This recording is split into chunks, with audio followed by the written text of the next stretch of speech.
guys, welcome back to Electrical Car Repair Live. Thank you guys for watching and subscribing to the channel. Today will be super helpful video guys to any of you having a Hyundai Tucson with a 2.4 GDI engine and you need to remove or replace serpentine belt.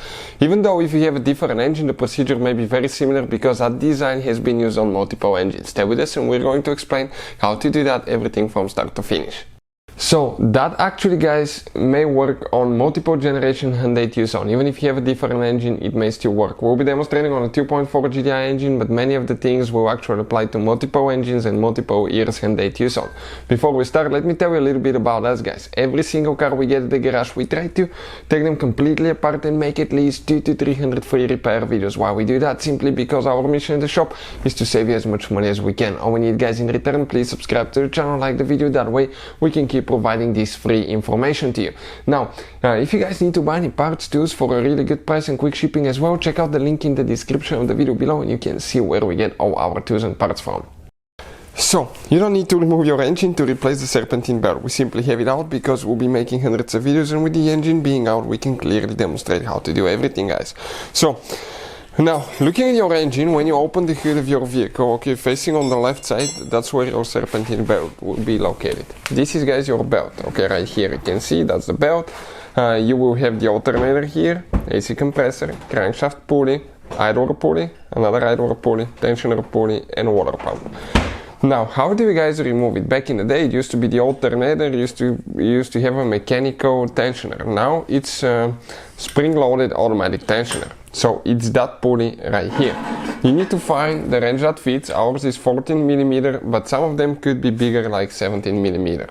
It really depends on which kind of pulley you have. Now, when you get that, you go counterclockwise. It will be quite a bit of tension and you can release the belt. Okay, you can see just like that, and you can pull the belt out. Now we'll explain how you can easily install it as well. When it's in the vehicle, it will not be as easy, but it will be doable guys. We've done it multiple times. So when you're ready to install it guys, okay, what do?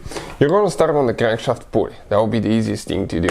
From the crankshaft pulley, you're going to go to the AC compressor. Now you got to make sure that all those teeth align perfectly, because if you have one tooth off, later that can destroy the belt, that can actually destroy your crankshaft seal and pulleys as well. From here, we are going to go to the AC compressor, from there to the idler pulley.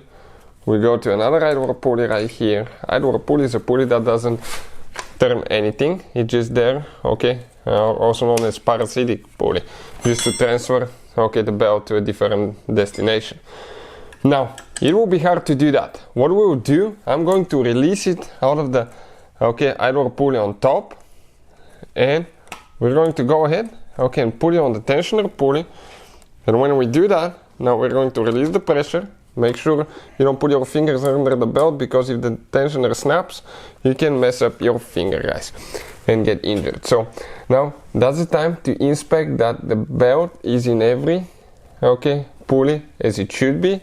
It's aligning and it's not one tooth off, because that can cause quite a bit of damage.